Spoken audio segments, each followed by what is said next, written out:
Hello vlog! Nandito tayo ngayon sa Bendon Market. Ayan, Bendon Mall.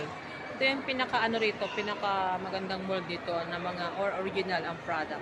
Ito ang mga restaurant dito, 'di ba? Ang gaganda ng kanilang lista. Videohan nga na din to. Yan, di ba? Si Aladdin. Aladdin ba 'yan? Yan ang mga restaurant dito. Yan. Ang cute. Tayo ay nasa Bendon Mall. Hindi natin pwedeng videohan yun doon kasi baka mamaya tayo ay kasi bank yun, nandun tayo sa bank. Yan, tayo ay gagala ng kaunti para makita ang Bendon Mall. Ito ang Bendon Mall, which is lahat ng mga original product is nandito.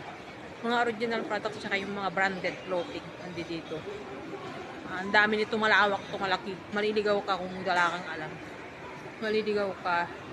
Meron dun sa sa labas, meron dito parang park na parang wait, i-check natin siya para makita natin. Meron ditong park, may park dyan. Mayroon siyang parang pinaka fountain. Siya mag-iilaw siya dyan. Kung malayo siya ng kaunti. Doon lang sa counting gate. Yan ang Bendon Mall. Ito yung mga restaurant nila dito. Gala-gala lang tayo ng kaunti. And then, yan na. Salamat! Salamat po sa inyong panonood. Salamat. Ingat.